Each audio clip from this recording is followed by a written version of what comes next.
If you've been doing any reading on marketing, you've probably come across the term buyer persona. So what is a buyer persona?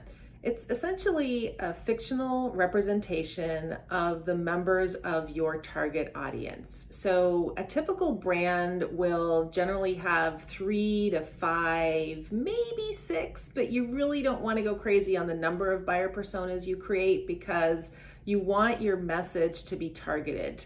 When you've created your buyer persona, then anyone who is writing for you, anyone who is creating social media content or ads, or they're helping you to make targeting decisions or which advertising channel that you should use, it's really going to be wrapped around these target personas. So we want to identify who are we trying to reach. We want to try to get in their heads as much as we possibly can. Now, there's different ways to do this. You can build a buyer persona based on an actual client that you would love to clone, or maybe someone that you would love to become a client, and that will allow you to then focus on your aspirational new buyer. You may decide to conduct focus groups if you really want to understand some of the emotions behind how people make decisions when it comes to buying your product or service. Although I do reflect back on that famous quote from Steve Jobs where he said that if you got a bunch of people in a room that they never would have come up with the iPhone. So sometimes if you're a company who is breaking ground in your industry, you may just need to identify the buyer personas according to the targets who you would like to reach, as opposed to a group of people who may already be thinking about buying your product or service if they don't necessarily know what that is. So your buyer personas can be based on actual data. So when you do market research and you identify demographic trends, behavior trends, this can all be very helpful in terms of creating your buyer personas. You're really trying to get at the pain points of your target audience so that you can focus your product and services in order to really address those pain points, and also make sure that you're creating your message so that they understand that you are the right person to solve their problem because you truly understand their problem.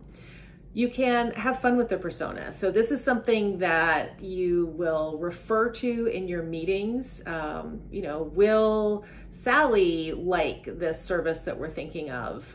If we're looking at advertising somewhere, does Sally go there? And you can name them crazy things as well. Maybe you call her stay-at-home Sally, or maybe you have professional Paula. And I've seen brands come up with even wilder names just to make them memorable. They're internal, so it really doesn't matter. But the purpose is that you're really trying to articulate the details of the pain points, the experience, and what your target audience is looking for. And it's a nice personalized way to do that rather than just creating a long description in a document. So how do we apply these profiles once we've built them? You can write blogs that are targeted to each. So when you go on a website and you have particular topics maybe that you're writing for, particular keywords that you're trying to rank for, this is all because you're trying to reach that specific target persona. You can create social media content targeted for each of the personas. You can try to optimize that content. You can make advertising decisions, targeting decisions. So the purpose of a persona is to personify your target audience. So let's go ahead and build one for your brand right now. And you may need to pause this video a couple of times as you do.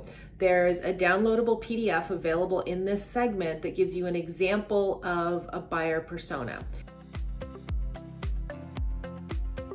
When you're starting out, I would target building 3 of them.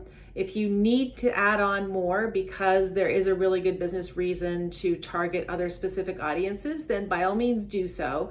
But again, because of the fact that you're targeting these specific personas, it doesn't mean that you're going to refuse to sell to other people. It just means that you're going to focus your message, focus your promotional campaigns, and really focus how you're going to reach these particular individuals. So let's take a look at the target persona now. Now, if you downloaded the PDF, you'll see that the example includes a persona who we've called Eric. And Eric is a loan officer because that happens to be the career or the profession that this business is trying to target. So we start by looking at Eric's background and experience. And again, we're thinking of Eric as being our ideal target client here. So we figure that Eric is probably educated. Maybe he's had other jobs. He could have been anything from a bartender, but something customer service oriented. So we're kind of getting the sense that Eric is a personable kind of guy. He's relatively young and inexperienced. He maybe only has a couple of years of business experience, but he really wants to start something new and fresh. From a personality perspective, we know that Eric is very relatable. If Eric was a bartender, as an example, Eric is really good at talking to people. So he has what we'll call the gift of the gab. He's someone who is very good at creating rapport with another person. So this will do really well for sales. He's confident. He's someone who he'll walk into a room and he's not shy to go walk up to people, start a conversation.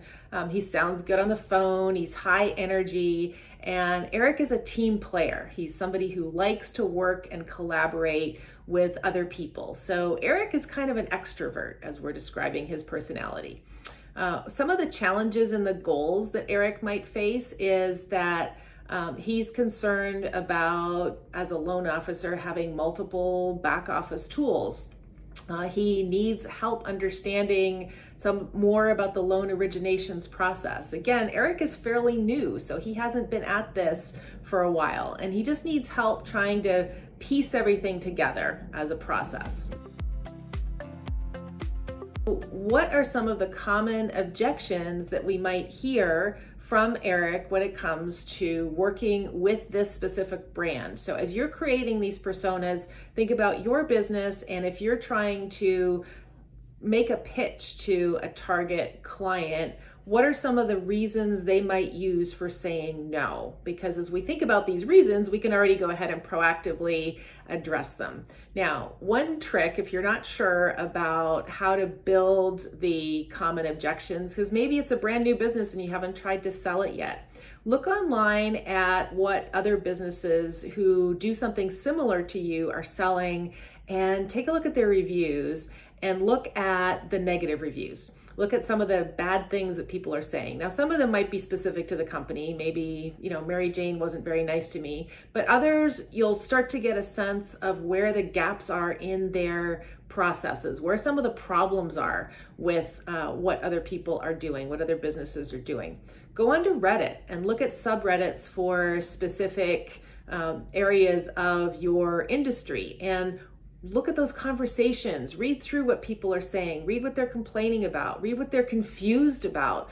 They might even tell you or discuss what they wish other businesses would do, and that is valuable information for you as you're really trying to craft your strategy and build your solution. So get a sense as to what the market is doing. Don't just talk to a few people, really try to get a more of a general temperature check, and then try to understand the types of people who are making these either positive or negative comments, and use that as really great input to try to identify more about the concerns and the objections that your target audience might present you with. So articulate your common objections, what you think that in your Eric, your version of Eric, what he will likely say when you try to talk to him about your service. Maybe he'll say it's too expensive. Maybe he'll say it's too complicated. Maybe he'll say it's too time consuming. Maybe he'll say he doesn't see that it really adds much value over what he's doing today. But look at what your business or your product or service is with a critical eye, as if you're Eric, and what your objections might be. And then finally, and this is really important, so now that we know who Eric is, we know his challenges, we know the problem that he's trying to solve, we know the objections that he might have to you solving that problem, now we're going to articulate how we can help as a business. So these are really critical bullets that you're going to put on this part of your persona page, because this is what you will hand your writers, you will hand the people who will run your advertising campaign, or maybe you'll just reflect yourself and look at what some of the options are for you based on what you think the solution, whether this is something that will really help Eric. So that's always going to be your acid test, is if I'm about to advertise somewhere, is Eric there? If somebody pitches me about a particular solution, is that going to help Eric? If I'm looking at, I don't know, going to a trade show, will Eric be there? Will somebody who can connect me with Eric be there? So this is really the way that you continue to anchor your brand strategy back in reality. So go ahead and take a moment and build your version of Eric. If you want to build 2 or 3 versions of Eric, then go ahead and do that, because that will be an important foundation for the rest of the class.